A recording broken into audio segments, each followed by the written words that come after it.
बाधा व्यवधान डालते हैं। पर ये वो हैं जिन्हें तत्व का ज्ञान नहीं है, जो अपने मोह के परिणामों से गृहस्थी को ही महत्व देना चाहते।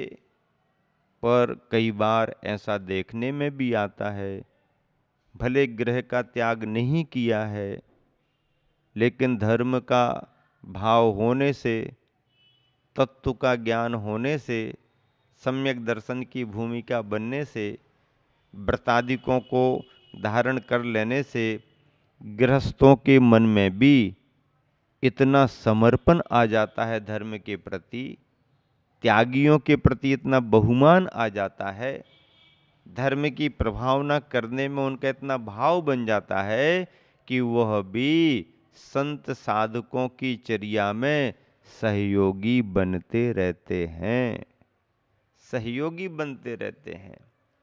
और ऐसे सहयोगी भाव रखने वाले, ऐसे धर्म का भाव रखने वाले, ऐसे त्याग के मार्ग से प्रेरित होकर के उनके पीछे लगने वाले गृहस्थ भी धर्म के प्रभाव में आकर के धर्म संघों की शोभा बढ़ाने लगते हैं और अपना कल्याण करने लगते हैं। फिर वह गृहस्थ की श्रेणी में नहीं माना जाएगा, है तो वह रहने की दृष्टि से गृहस्थ, लेकिन त्याग की दृष्टि से वह भी मोक्ष मार्गी बन गया है। ऐसे गृहस्थों की भी प्रशंसा की जाती है। और ऐसे गृहस्थ यदि त्यागी वृत्तियों के पास आते हैं तो धर्म ध्यान करते हैं, स्वाध्याय करते हैं, पूजन अभिषेक करते हैं, नियम संयम पालन करते हैं, व्रत उपवास करते हैं, आगे भविष्य के लिए मार्गदर्शन लेते हैं, अपना कल्याण करते हैं। तो ये तो एक धर्म की परंपरा है। यहाँ पर चांद को देखूं परिवार से घिरा, परिवार से घिरा का मतलब है भीड़ भाड़ का दृश्य है, तो उसे गुरुवर ने अपने चिंतन में अलग स्थान दे दिया। लेकिन फिर सूर्य की स्थिति को देख करके आचार्य कहते हैं सूर्य संत सा, सूर्य संत सा। सूर्य को संत क्यों कह दिया? एकाकी, कुछ भी साथ में नहीं दिख रहा। आचार्य परमेष्टि होते हैं तो इतना बड़ा संघ रहता है। मुनिजन होते हैं, उनकी धर्म से प्रभावित होकर के प्रभावना से इतने लोग जुड़ते हैं। ये आ रहे हैं, जा रहे हैं, जुड़ रहे हैं, संघ में संवर्धन हो रहा है, ये विषय एक अलग है। लेकिन जब वह अपनी निर्वृत्ति में आते हैं, अपनी साधना में उतरते हैं, जब वह अपने आत्म तत्व की अनुभूति में उतरते हैं, तो इन सब का कोई मतलब नहीं। ध्यान के समय में आचार्य परमेष्टि भी कहते हैं गुरु और शिष्य का कोई संबंध नहीं। ध्यान में गुरु और शिष्य का कोई संबंध नहीं।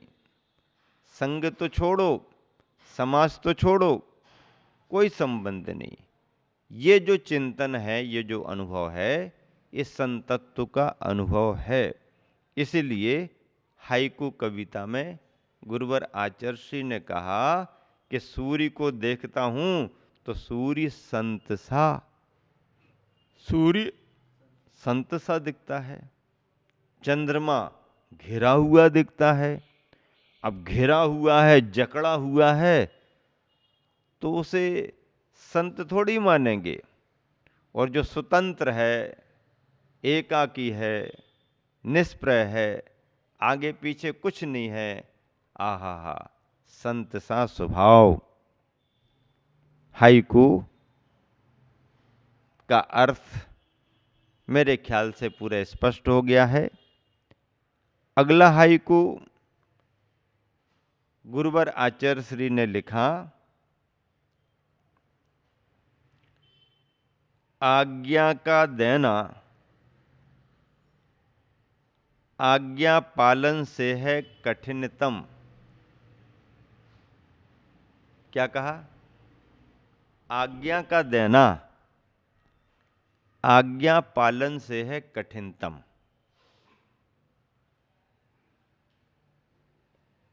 आज्ञा यदि नहीं मिलेगी तो फिर पीछे रहने वाले लोग काम कैसे करेंगे?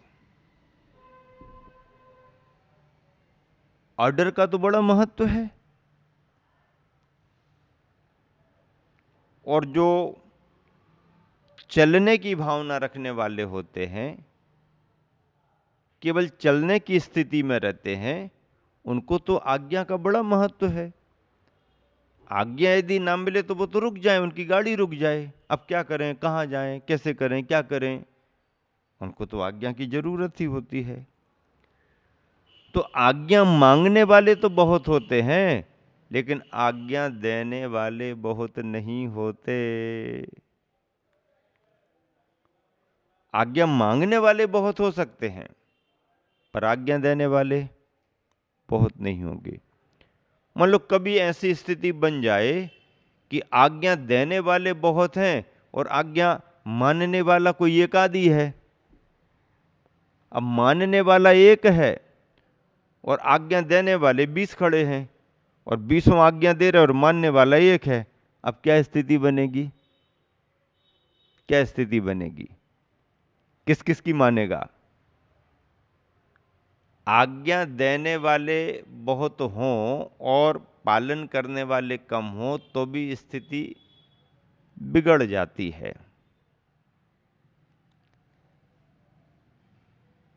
आज्ञा पाने के लिए लालायत बहुत हैं, पर आज्ञा देने वाला कोई नहीं है। आज्ञा देने वाला कोई नहीं हो तो फिर काम कैसे बनेगा?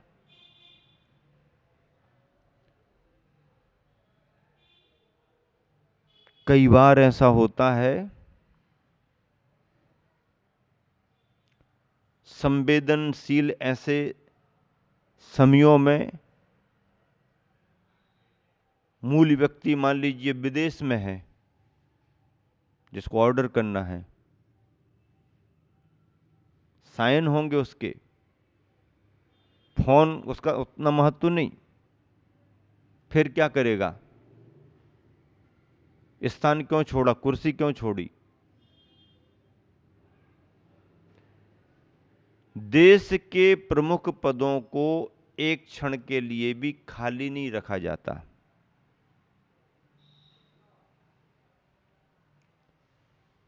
ये जब उस पर किसी की घोषणा हो जाएगी तब दूसरे पुराने वाले को कहा जाएगा कि अब नहीं है।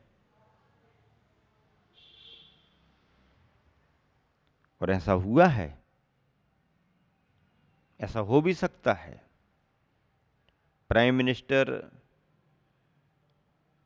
इंदिरा गांधी के साथ जब घटना घट गई, उनके अंगरक्षकों ने ही उन्हें धोखा दे दिया। स्थिति बहुत विषम बन गई। प्राइम मिनिस्टर, बहुत बड़ी जवाबदारी उनके पास, अंगरक्षकों ने धोखा दे दिया ऑन स्पॉट। ऐसा पत्रकारों का कहना है, पत्रकारों का ऐसा कहना है, घोषित है नहीं है पता नहीं, कि वो इस तरीके से दोनों अंगरक्षकों ने किया था कि वो तो ऑन स्पॉट ही एक्सपायर हो गई। लेकिन फिर भी इतने महत्वपूर्ण पदों पर जो रहते हैं, उनका डिक्लेयर जल्दी नहीं किया जाता है, और तुरंत ही उन्हें सघन चिकित्सा व्यवस्था में एडमिट करा दिया गया। चिकित्सा शुरू हो गई। सब तरफ मैसेज है कि चिकित्सा चल रही है, ये हो रहा वो हो रहा है। बाहर अभी घोषणा कुछ भी नहीं है, हॉस्पिटल में एडमिट हैं, चिकित्सा चल रही है। लेकिन समझने वालों ने उस बात को समझ लिया और जब तक कुछ डिक्लेयर हो कि उसके पहले ही अगला किसे इस जगह पर बिठाला जाए, इसकी तलाश चालू होगी।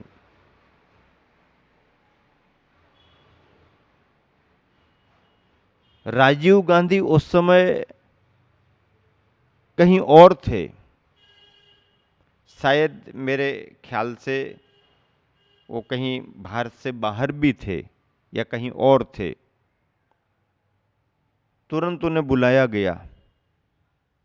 इतनी भीड़ भाड़ में जब पूरा देश एक तरह से शोक का अनुभव कर रहा या विचलित हो रहा, व्यथित हो रहा, उस समय पार्टी के जवाबदार लीडरों ने राजीव गांधी को तैयार किया। उनके मन पर क्या स्थिति बनी, माँ की स्थिति ये है, और वो बिल्कुल कोई ऐसा नहीं कि बिल्कुल पहले से तैयारी उनकी कुछ हो, और उस समय उनको तैयार करके अगला निश्चित कर लिया। यहाँ पर इनकी पूरी तैयारी हो गई, वहाँ पर ठीक है prime minister Indira Gandhi expire हो गई और राजीव गांधी प्रधानमंत्री। गैफ नहीं कर सकते, क्योंकि घंटे, 2 घंटे, 4 घंटे, 6 घंटे का भी गैप हो गया और कहीं से कोई भी स्थिति बन गई, ऑर्डर कौन करेगा? ऑर्डर करने वाला कौन है? ऐसे महत्वपूर्ण पदों पर गैफ नहीं किया जाता। और उस जगह बैठ करके ऑर्डर देने वाले को भी बहुत सोचना पड़ता है, बहुत सावधानी रखना पड़ती है। बॉर्डर पर सैनिक खड़ा है, वो तो बिल्कुल यूं खड़ा है कि जब तक खड़े हैं तब तक खड़े हैं, और है सो है, नहीं है सो नहीं है। लेकिन उन सैनिकों की चिंता कौन करता? उन सैनिकों की चिंता उनका कमांडर करता है। कमांडर करता है। कमांडर को सारी जानकारी होती है, कितने कदम आगे बढ़ाना है कमांडर ये भी जानता है, कितने कदम पर सैनिकों को छिपा देना है ये भी जानता है, कितने कदम के बाद में नए सैनिकों को वहां भेजा देना ये भी जानता है। सामने से वार हो रहा है, हम अपने सैनिकों को ऑर्डर करें या ना करें, सारी बातें कौन सोचता है? कमांडर सोचता है। कमांडर भी ऊपर वाले को देखता है, ऊपर वाला भी ऊपर वाले को देखता है। मतलब ये है कि ऑर्डर देने वाले की जवाबदारी बहुत बड़ी होती है, पालन करने वाले को उतनी कठिनाई नहीं है। पालन करने वाले ने अपना काम कर दिया, काम अच्छा हो गया, जय जयकार हो गई। काम बिगड़ गया, हाहाकार हो गई। जवाबदारी किसकी होगी? ऑर्डर किसने किया था? ऑर्डर किसने किया था? ऑर्डर किसने किया था? जलियांवाला बाग आजादी के लिए बैसाखी पर्व के समय बहुत सारे देशभक्त वहां पर एकत्रित हो गए। सामने वाले को स्थिति अनियंत्रित लगी, सामने वाले का दिमाग भड़क गया और जनरल डायर उसने गोली चलाने का ऑर्डर कर दिया, गोली चलाने का ऑर्डर कर दिया। अरे कितनी बड़ी हिंसा हो गई। हिंसा हुई, लेकिन ऑर्डर देने वाले को भी छोड़ा नहीं गया। उसने कितने ही तर्क दिए हों, कुछ भी किया हो, उसे उसकी सरकार ने बचा लिया हो, उसे दूसरी जगह भिजा दिया हो, लेकिन जिसके दिमाग में आ गया उसने छोड़ा नहीं। जहां पहुंच गया वहां तक पीछे पीछे चला गया। और ऊधम सिंह वहां जाकर के बदला लेकर के आया, क्योंकि ऑर्डर देने वाला गलत था। तो ऑर्डर देना बहुत जवाबदारी का काम है। ये अनुभव हैं, व्यवहारिक जीवन के भी हैं और व्यवहारिक जीवन की तरह धार्मिक जीवन के भी हैं। परिवार का मुखिया होता है, मुखिया पर दारोमदार होता है। अब सब मिलकर के आ जाएंगे, दादाजी बोलो क्या करना। अब सबने दादाजी पर बात डाल दी। अब दादाजी पसोपेश में है, ये कह रहा करना है, ये कह रहा नहीं करना है, ये कह रहा करना, ये कह रहा नहीं करना। और जब इनका नहीं निपटा सो हमारे ऊपर डाल दिया। अब दादाजी बोलो, अब दादाजी किसकी तरफ बोले। तो उस समय की परिस्थिति को देख करके जो उनके विवेक में बात आती है, या कोई तीसरा समन्वय का रास्ता निकाल करके फिर कहते भैया देखो ऐसा है, इसमें हमारा ऐसा मन कह रहा है कि ऐसा ऐसा कर लो, जम जाए तो कर लो। हाँ, रास्ता निकल आता है। पर बात को संभाल करके रास्ता निकलने की जवाबदारी कितनी बड़ी होती है। चाहे परिवार का मुखिया हो, चाहे समाज का मुखिया हो, सभी परिस्थितियों में उन्हें संभाल करके आदेश देना कठिन होता है।